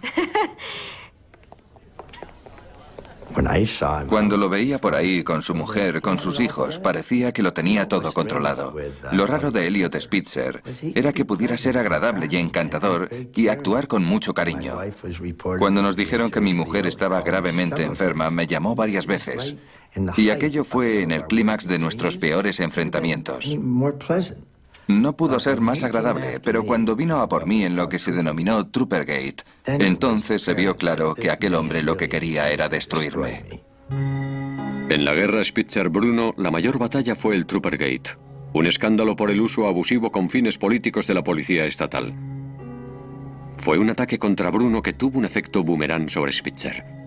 Fue un domingo y estaba leyendo el periódico local, el Albany Times Union, y había un artículo en primera plana en el que se sugería que Bruno se había aprovechado de los helicópteros y otros medios de la policía estatal para usos personales y políticos. Sacamos a la luz documentos públicos sobre el uso de aeronaves. Fue una historia de un día, pero la gente del señor Bruno hizo una hábil maniobra de comunicación y dijeron que esos papeles no suelen hacerse públicos. Ah, aquí hay espionaje, se está jugando sucio. The allegations are that the executive conspired to use the state police, state resources, to literally spy on a colleague in government. Me dijeron, no comentes nada, no respondas. Y yo insistía, debemos responder. Estamos perdiendo mucho terreno en las relaciones públicas, no plantándonos y diciendo lo ridículas que son esas alegaciones. Why wouldn't he answer questions on the road? What's the explanation for that, Governor? Fred, and was it on the advice of counsel in your agency, in the executive chamber? Was he advised not to do it? Fred, as I've said very clearly, the investigation was one where they asked for information. The question is, why didn't he answer the question? I've answered the question. Fue una rueda de prensa de locos en la que Spitzer afirmó que no tenía nada que ver con el Troopergate y que apenas si sabía nada del tema. Spitzer fingió que la filtración había sido idea de Darren Dobb y lo cesó. Pero lo cierto es que él había dicho a Dobb que publicase los expedientes sobre Bruno y sugirió cómo. La famosa cita a la que se refiere es méteselo por el culo empujando con un atizador al rojo. Las investigaciones afectaron al gabinete de Spitzer y crearon la percepción por parte de la opinión pública de que había abusado de su poder, aunque en realidad la controversia fue una cortina de humo que ocultó la corrupción de Bruno. Aquel tipo, Bruno, en resumidas cuentas, iba a los actos de su partido y procuraba hacer una llamada de 2 segundos a algún tipo del sindicato de electricistas para luego poder decir no, era un asunto estatal. En lo que a mí me concierne, es un fraude integral y un infundio. Pues eso, con uno de los capitolios estatales más corruptos. Estamos investigando si hubo filtración o no a un periodista. Dios mío, se había cometido un delito. Es una broma de las más gordas. Un cuidadoso examen de la agenda de viajes de Bruno reveló que la policía estatal llevó a Bruno a multitud de visitas en las que se vio con enemigos políticos de Spitzer, incluido un viaje a CV-Star en la oficina de Hank Greenberg. ¿Recuerda que el senador Joe Bruno viniera a verlo? Sí, Joe Bruno venía a verme de vez en cuando. Siempre están intentando sacar dinero. ¿Cuando venía hablaban de Spitzer? No recuerdo, no creo. Si lo hicimos, no fue un tema importante de nuestra conversación. Los enemigos de Spitzer empezaban a hablar entre sí. Para impulsar el ataque contra Spitzer, Joe Bruno contrató a un estratega político que se regocijaba de su reputación de ser el más notorio tramposo del país, Roger Stone. Aquí tienen a Don Limpio, el sheriff de Wall Street, alguien cuya ética es su sello distintivo, acusando a Bruno de corrupción. Es un tirano, un megalómano, un aspirante a dictador que realmente cree que si estás en el gobierno tienes derecho, por obtener un montón de votos o por haber nacido con el privilegio, a dar órdenes y a que la gente haga lo que dices. Stone era una figura legendaria. Llevaba el pelo teñido. Era un veleta, literalmente. Y los periodistas lo consideraban una buena pieza. Pero le tenían cierto afecto, ya que no se llamaba a engaños sobre el hecho de que era un personaje de tan escasa calidad. Aún en las propias filas republicanas lo consideraban un embaucador. Eso si no lo motejaban de lunático. Pero creo que solo estaba loco en apariencia y era muy listo. Claro, creo en la excentricidad en la política porque tienes que obtener la atención de la gente en un mundo en el que hay mucha competencia por atraerse la atención políticamente. Y luego está el resto de la vida, los deportes, la comida, el entretenimiento. Sea en lo que sea, compites por todo eso porque la política, como todas esas cosas, es un entretenimiento. En 1996, Stone fue despedido de la campaña presidencial de Dole cuando se descubrió que él y su mujer se anunciaban para intercambios de pareja. Buscamos parejas similares, decía el anuncio, u hombres solos, musculosos y bien dotados. Pero eso no detuvo a Roger. Aquel hombre elegante en el vestir con debilidad por los martinis se reinventó como encantador agente secreto con licencia para matar. Se jactaba de su cuerpo político y de su propio cuerpo. Justo bajo el cuello llevaba tatuado a su héroe, Richard Nixon.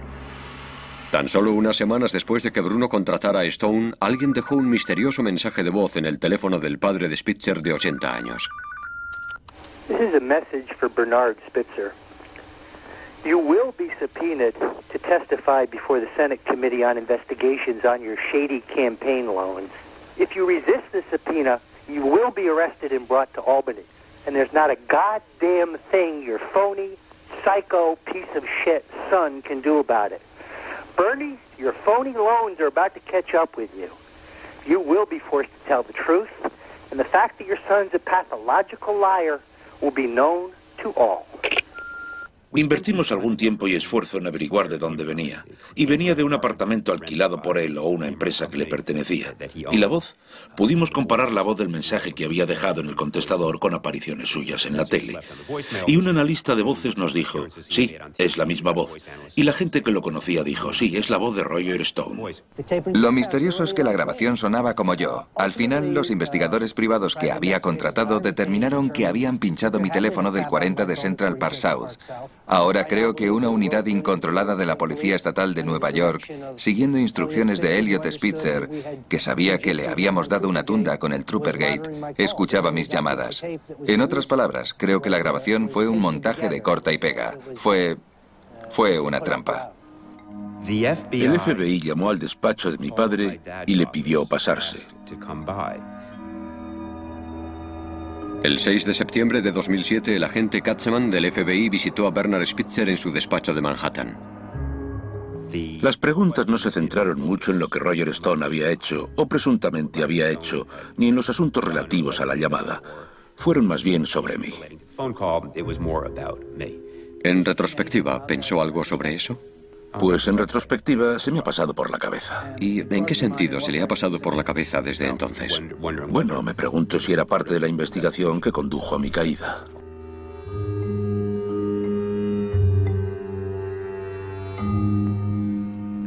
El FBI se presentó en mi apartamento. Aparecieron a las 8 de la mañana y dijeron, queremos hablar con usted, creemos que sabe de qué va esto. Agente Katzman era el nombre del tipo. No era muy majo. Stone dijo que el FBI también había contactado con él y que quería hablar. No pudimos conseguir una confirmación de sobre qué querían hablar y decliné tener esa entrevista por consejo de mi abogado. Bruno despidió a Stone por la llamada telefónica. Pero Stone confirma que luego fue contratado por ricos y motivados republicanos para que siguiera los pormenores de Spitzer. Pocos meses después, Rich Vaughn, secretario del gobernador, recibió un email de la empresa de asesoría de Stone. La cuestión es, ¿cómo comenzó la investigación sobre Spitzer? El gobierno afirma que descubrió una transferencia sospechosa de varios miles de dólares. Para mí lo interesante es que todo viene de una simple transferencia que, digamos, los alertó.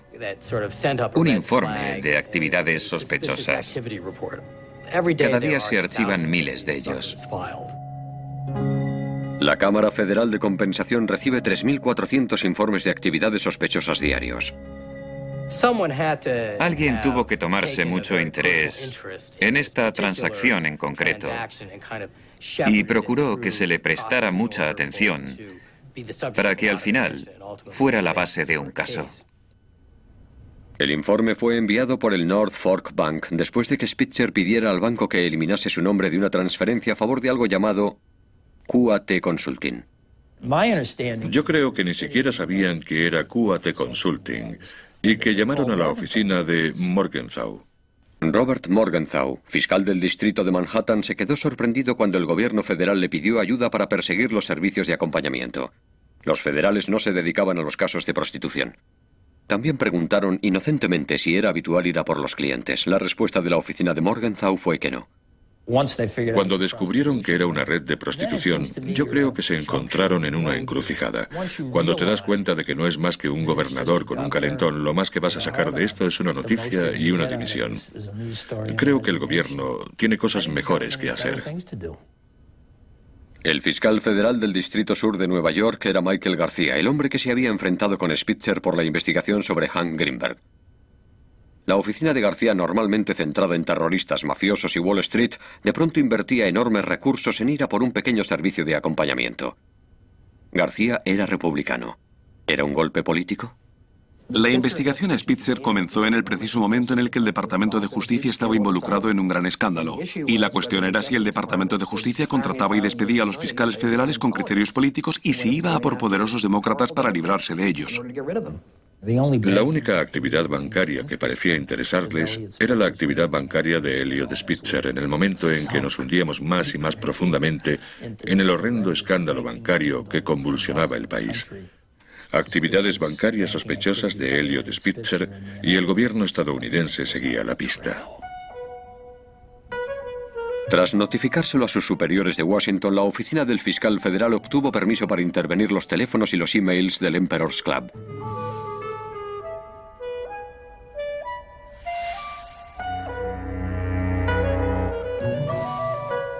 La noche anterior, como a las 8, estamos los dos sentados ante nuestros ordenadores. Y toda esa información, la información sobre nuestros clientes, está siendo extraída de los ordenadores y nos quedamos, ay Dios mío, ¿tenemos piratas informáticos? Nos bajamos un programa de encriptación y tratamos de salvar nuestra información, la que quedaba. Y luego nos acostamos como siempre. Ella a las 6:30 de la mañana, bam, bam, bam, es el FBI. Vale, sorpresa.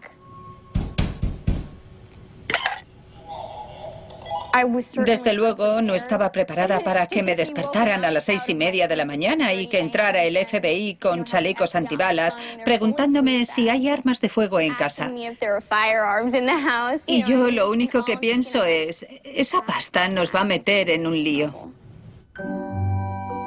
Sisi y Mark Brenner tenían unos 700.000 euros, $1 millón en efectivo en una caja de caudales. El tipo entró, uno de los hombres del FBI, entró y se puso, vamos a cerrar el Emperor's Club VIP. Y yo me quedé, Dios mío, mi estómago, mi todo, mi bebé. Era surrealista, porque era como mi hijo. En resumidas cuentas, lo que pasó aquí fue, en términos federales, una infracción de la ley Mann. La ley Mann, conocida como la ley de las esclavas blancas, ilegalizaba transportar mujeres atravesando fronteras estatales con propósitos inmorales. Por eso a los fiscales federales les interesaban tanto las citas fuera de la ciudad con Angelina y Ashley. En los últimos años se ha usado para perseguir a las redes de prostitución infantil. Nunca se ha usado para perseguir a los puteros o clientes. Tenemos que contemplar los estatutos en cuanto a regulaciones para hacer cumplir la ley. ¿Este estatuto se hace cumplir uniformemente en todo el país? Y la respuesta es que no. Entonces, ¿por qué el Departamento de Justicia aceptó el caso? Tras meses de investigar Spitzer, los ayudantes de Michael García de repente enviaron emails a Washington recabando apoyo para usar la ley Mann. Las escuchas revelaron cuántos clientes habían pagado los servicios de acompañamiento en todo el mundo, pero el despacho de García solo estaba interesado en perseguir a uno de los clientes. Me presionaron, como hacen en la tele. Y dijeron, sabemos que trabajas para la agencia y queremos que veas unas fotos y nos digas si reconoces a alguien. Y eso hice. Y Elliot Spitzer estaba ahí. Y dije, sí, lo reconocí, sí, lo había visto. Y dije, ¿tendría que buscarme un abogado? Y dijeron, bueno, queremos que esto sea confidencial. Lo principal de la reunión es que fueron muy insistentes y me presionaron de un modo muy incómodo para que reconociera que me había acostado con Elliot Spitzer. ¿Por qué él? ¿Y por qué no cualquier otro? No hay más que comparar este caso con el caso Madam de Washington y fijarse en el modo en que se comportaron los fiscales en Washington y en cómo se comportaron en Nueva York. Y es como el día y la noche. Están dejando claro constantemente que no, que solo van a por los proxenetas, que no van a por el negocio. No nos interesan los clientes.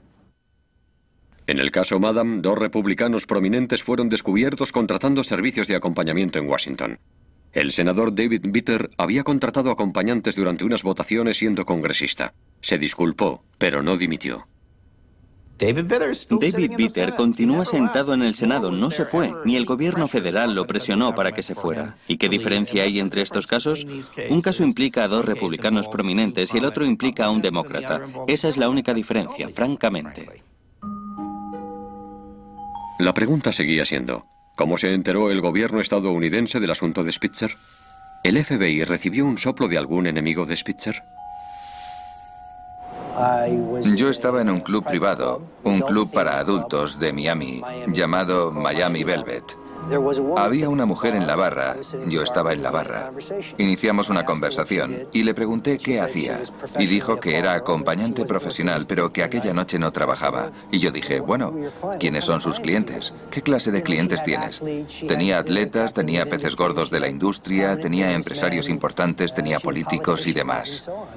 Y le dije, bueno, ¿cómo quién? Ella dijo, hace poco tuve una cita con el gobernador de Nueva Jersey.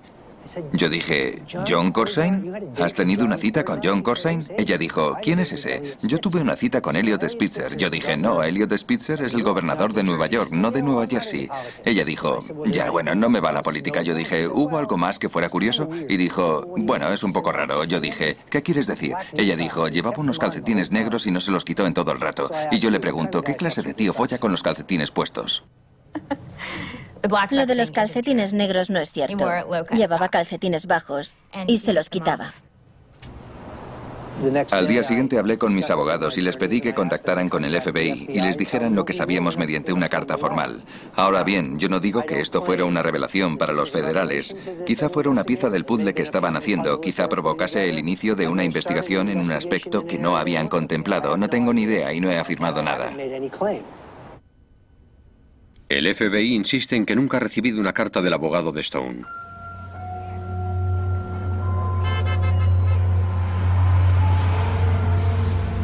No era una adicción, era un deseo. La necesidad de hallar una válvula de escape fuera del asfixiante mundo en que vivía. ¿Había encontrado el modo de compartimentar esto totalmente? O sea que esto estaba aquí y... Sí, sí. ¿Y qué? ¿Y qué era lo bueno de esto, por así decirlo, según su punto de vista? Mire, no quiero entrar en eso, pero no afectaba a la gobernación. Y de hecho puedo decir con total certeza que en febrero o marzo de 2008 la gente empezó a decir, espera, su estrategia funciona. Estábamos ganando la carrera política, estábamos cumpliendo la agenda económica. La gente empezaba a ver que la partida de ajedrez iba bien. Join me in good faith. I will meet you with an open hand, for we will realize this opportunity best if we work together in a spirit of cooperation. Habíamos pasado por mucho y había dado un discurso sobre el estado del Estado muy exitoso. Habíamos hecho un gran anuncio sobre el presupuesto y la verdad creíamos que íbamos a triunfar.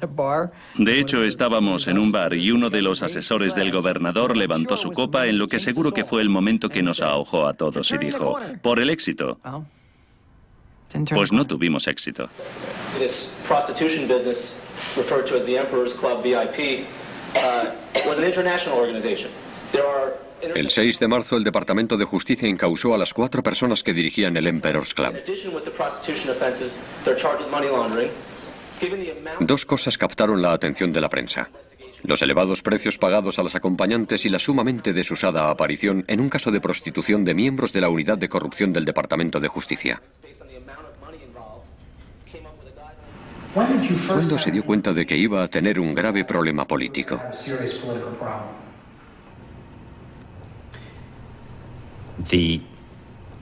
El jueves, cuando se anunció que se imputaba al Emperor's Club.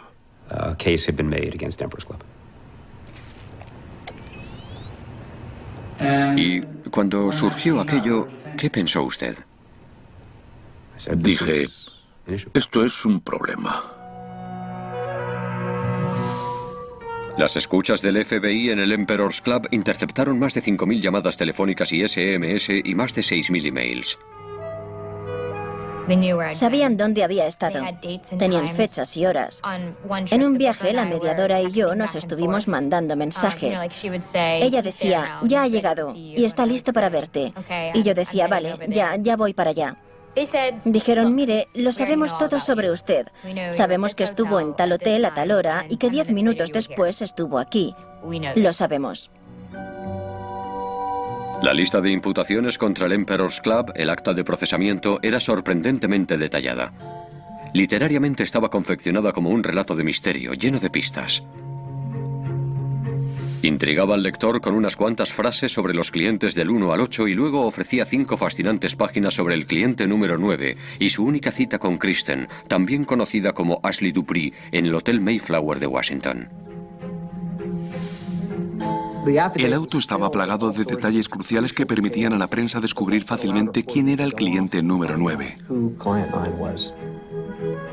El Times ganó un premio Pulitzer porque hizo cosas como ir a todos los hoteles importantes de Washington y descubrir quién había estado en tal suite de tal hotel, porque no sabían qué hotel era. El auto de procesamiento estaba lleno de tórridas bromas sexuales y preocupaciones sobre si el cliente era difícil o incluso si era precavido. El escrito estaba destinado a condenar al acusado o a avergonzar al cliente. Un tipo del FBI, rubio y con bigote, mencionó algo de las escuchas. Dijo que había oído que a veces me pedían que llevara juguetes sexuales. Y el tío no paraba de presionarme. Era como si quisiera obtener información sobre guarradas sexuales o algo jugoso que hubiese pasado, como si al gobernador le gustaba algo. Y yo le dije sin cortarme, no veo qué relevancia tiene esto para su investigación y para encausar a quien quieren encausar. No había nada. Tal vez lencería sexy o algo así, pero eso es lo único que llevé. Hubo varias filtraciones en este caso. La más obvia fue al New York Times, pero un par de canales de televisión de Nueva York también dieron la noticia y el Albany Times Union recibió el auto del caso del Emperor's Club y su reportero recibió la orden explícita de fijarse en el cliente número 9 y le dijeron que era un pudiente cargo público de Nueva York. Elliot Spitzer no fue acusado de ningún delito. Así que te preguntas si en algún momento el propósito de la investigación pasó a ser la filtración. Some breaking news this afternoon in the New York Times is reporting that Governor Elliot Spitzer of New York has informed some of his senior administration officials that he had been involved in a prostitution ring. Suspendí la rueda de prensa. Fuimos todos a mi despacho, toda la prensa, y pusimos la tele. Cheers erupted on trading floors around the city as word spread of Governor Spitzer's stunning downfall. Some traders reportedly broke out bottles of champagne to celebrate. No fueron los únicos.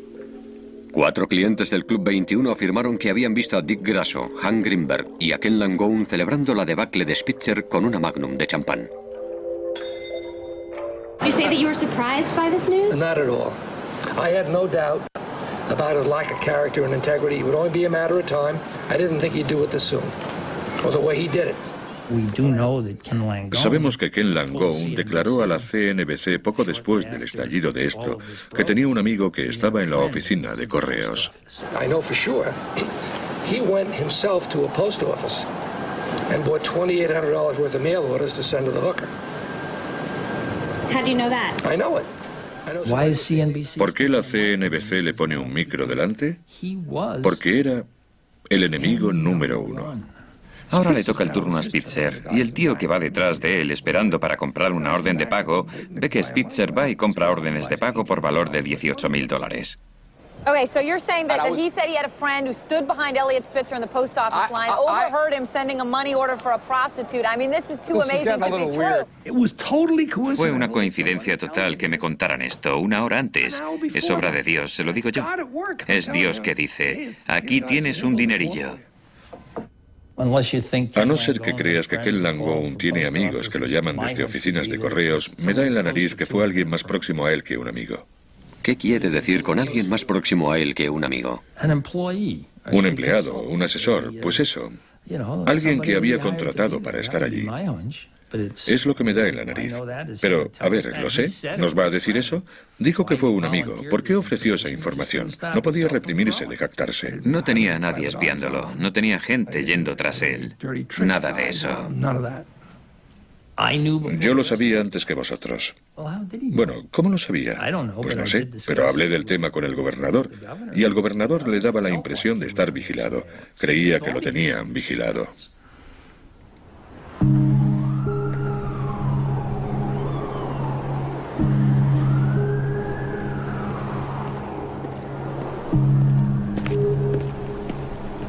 El día que testifiqué, al salir del juzgado, de pronto había periodistas por todas partes.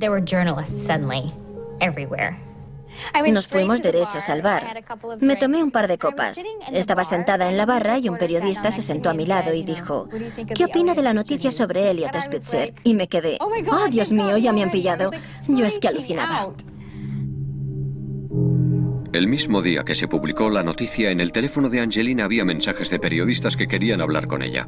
Lo misterioso es que conocían su verdadero nombre y su número de teléfono, una información solo disponible para los investigadores del gobierno. Angelina se fue de la ciudad y no devolvió las llamadas.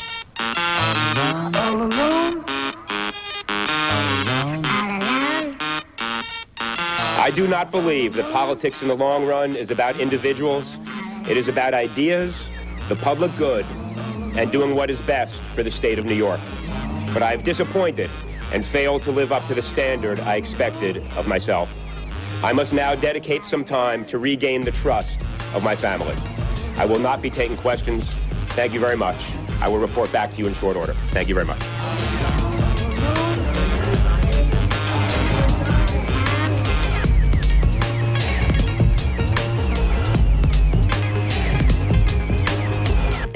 Todo el mundo estaba pasmado. Yo estaba furiosa. Era lo último que esperaba que hiciera. Me dolía mucho por Silda. Conocía a Silda muy bien y a su familia, y siempre habían parecido tener una relación intensa y unos lazos. Era tan mojigato que llegaba a dar risa de lo mojigato que era. En un acto social, Elliot dijo que había conocido a Penélope Cruz, y en aquella época era la mayor estrella que había. Y yo dije, vaya, esa chica es tremenda, ¿verdad? Es la bomba, ¿no? Y me respondió, se nota por qué algunos la encuentran atractiva. Y yo le dije, pero bueno, ¿qué estás diciendo? Pero sí, así era Elliot. Por eso sucedió que aquello sorprendió a muchos, aparte de Silda.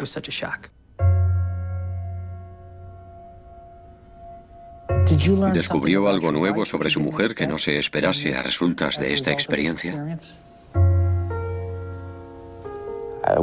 Ojalá no hubiera tenido que descubrirlo.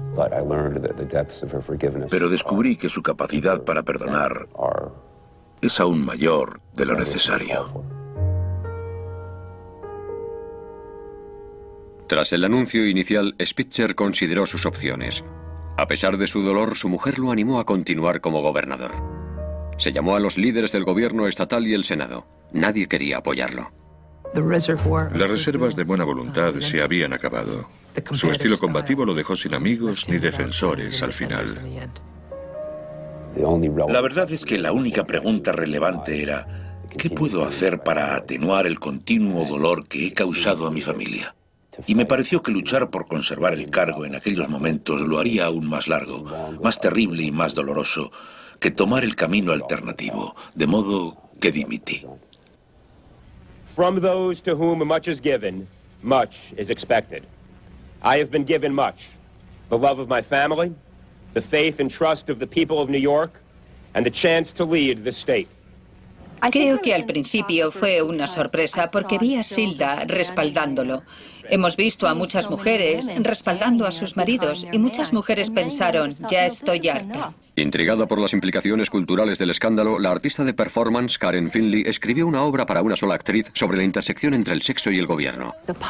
La interpretación pública de este momento privado era muy voyeurística. La imagen mental de lo que no veíamos. Un acto muy personal, sexual, privado.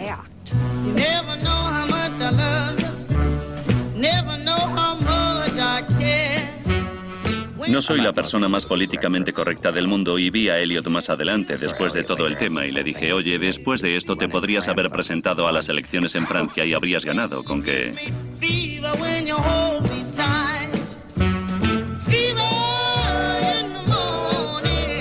Elliot Spitzer es un chiste nacional. Es como el epítome del hombre descontrolado.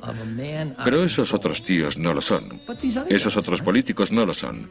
Porque Bill Clinton es uno de los personajes más populares de la política estadounidense y le hicieron una mamada en el despacho oval.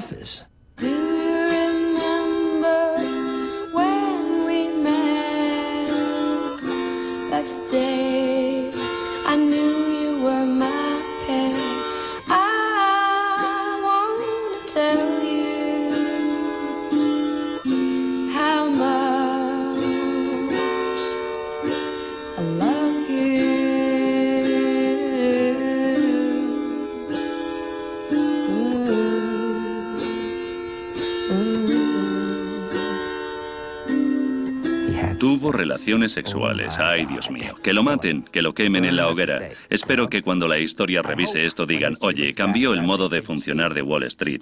Persiguió los abusos del medio ambiente. Fue tras el fraude de las compañías de seguros. Persiguió aquello. Y luego, además, tuvo relaciones sexuales en una habitación de hotel de Washington.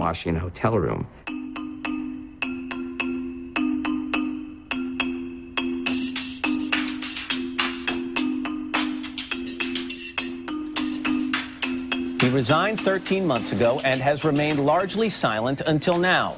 With the U.S. economy in turmoil, the man once known as the Sheriff of Wall Street is back. Governor Spitzer, good morning. It's good to see you. Good morning, Matt. He oído el rumor de que busca una salida, volver a la vida pública. Este hombre tiene la piel así, ¿verdad? Quiero decir, así de gruesa. Tras su dimisión, Spitzer vio cómo sus reformas de Wall Street eran atacadas y retiradas por los bancos de inversión y el gobierno federal. Se había ocupado precisamente de los problemas que casi nos asesinan, que derribaron el sistema financiero. Esos son los tipos que nos pusieron al borde del desastre. Y Elliot Spitzer iba tras ellos ya años antes de que llegara el desastre. Goldman Sachs will have a profit that we estimated of about $12 billion last year. That is precisely what taxpayers gave them to help them get bailed out from their AIG exposure. Banks should be lending to people who have a repayment schedule, who produce something. It should be an old-fashioned, boring business, and then you grow an economy. The outrage is because it is our money that is subsidizing these crazy bonuses. Cuando Spitzer comenzó a reaparecer en público, lo mismo hizo Ashley Dupree. Con sospechosa sincronía parecía que Ashley aparecía en la cadena Fox o en la portada del conservador New York Post cada vez que Spitzer hacía una aparición pública. Hi, I'm Ashley Dupree. I used to be on the front page of the New York Post. Now I'm writing for it. That's right. I'm the New York Post's new advice columnist. Ask me anything about love, sex, and relationships. A lot of people around the country are discussing Eliot Spitzer's efforts, and it's what it clearly is, to rehabilitate himself. Senator Joe Bruno of the great Capital District. Good morning, Senator. Thank you for being with us. I think he needs therapy. I agree. They ought to help him to get himself rehabbed because people like this are very dangerous. Roger Stone, let me ask you about what's going on now with Eliot Spitzer. Well, Senator Bruno is essentially correct. The man is a psycho. No trinques a la gente que va con prostitutas si tú mismo vas a ser cliente de una. O sea, la vida entera de ese hombre es una mentira y por lo tanto yo pensaba que esa lucha debía acabar. La campaña de Roger Stone contra Spitzer continúa con la promoción de Christine Davis, una proxeneta condenada que afirma haber suministrado acompañantes a Elliot Spitzer. Las autoridades judiciales neoyorquinas dicen que no hay pruebas de nexo alguno. Pero los periódicos siguen publicando sus declaraciones de todos modos. En marzo de 2010, Stone la apoyó como candidata a gobernadora. ¿Qué opina sobre el regreso de Elliot Spitzer? Mire, no puedo vaticinar nada, pero espero que no. Espero que lo que hizo... ¿Cree que fue...? Sí, creo que estaba por encima de la ley, que la ley no rezaba para él. What do you think is next for Governor Spitzer? You know, we all have our own private hells. I hope his private hell is hotter than anybody else's. Ken Langone y Hank Greenberg son enemigos peligrosos. ¿Alguna vez le ha preocupado que puedan haber desempeñado algún papel en su caída? Creo que no me preocupaba lo suficiente. Mire, no quiero moderar mis palabras. Hay todo tipo de rumores sobre su ayuda o sobre que a veces se han atribuido el mérito de derribarme. Mi punto de vista es que yo mismo me derribé y no trataré de culpar a otros ni de disculpar mi comportamiento. Hice lo que hice y me avergüenzo. Si estuvieron involucrados en el descubrimiento, pues vale. Eso no es lo que me preocupa ahora mismo. Lo que hice en nuestras investigaciones de las compañías, evidentemente, creo que estuvo bien. Mi comportamiento privado, el que me condujo a donde estoy ahora, obviamente fue malo. Conculca todo en lo que confío creer. Y no me excuso.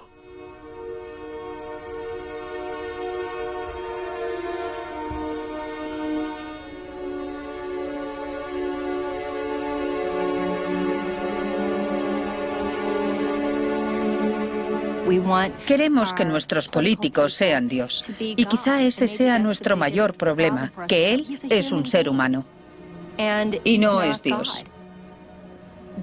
No es una mera historia nacional, sino que es una historia antigua que ha ocurrido, que tiene que repetirse en nuestra cultura, ya que está irresuelta. Aside from your journalism career, your column, you're also a lovely singer.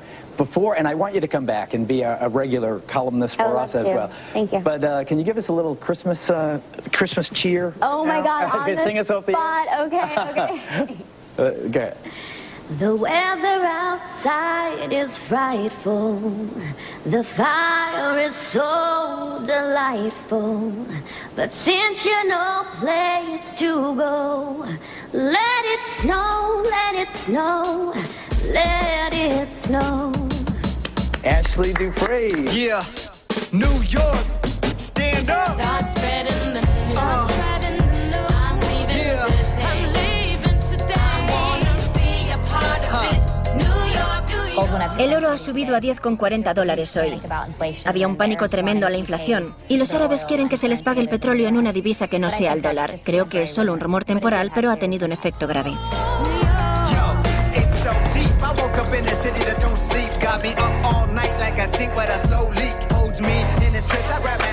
Hay un par de personas a las que me gustaría hacerles eso.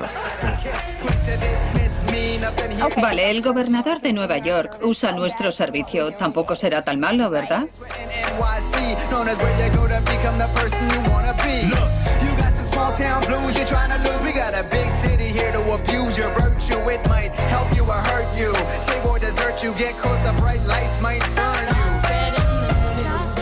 Virtually worthless. About $100 million.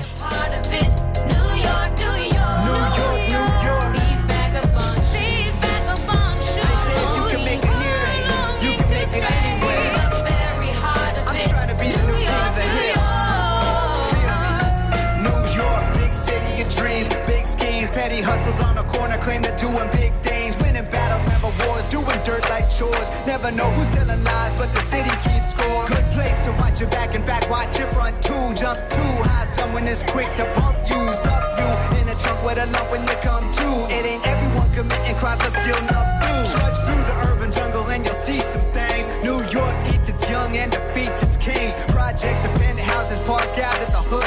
Win or lose, you can't choose, you take the bad with the good.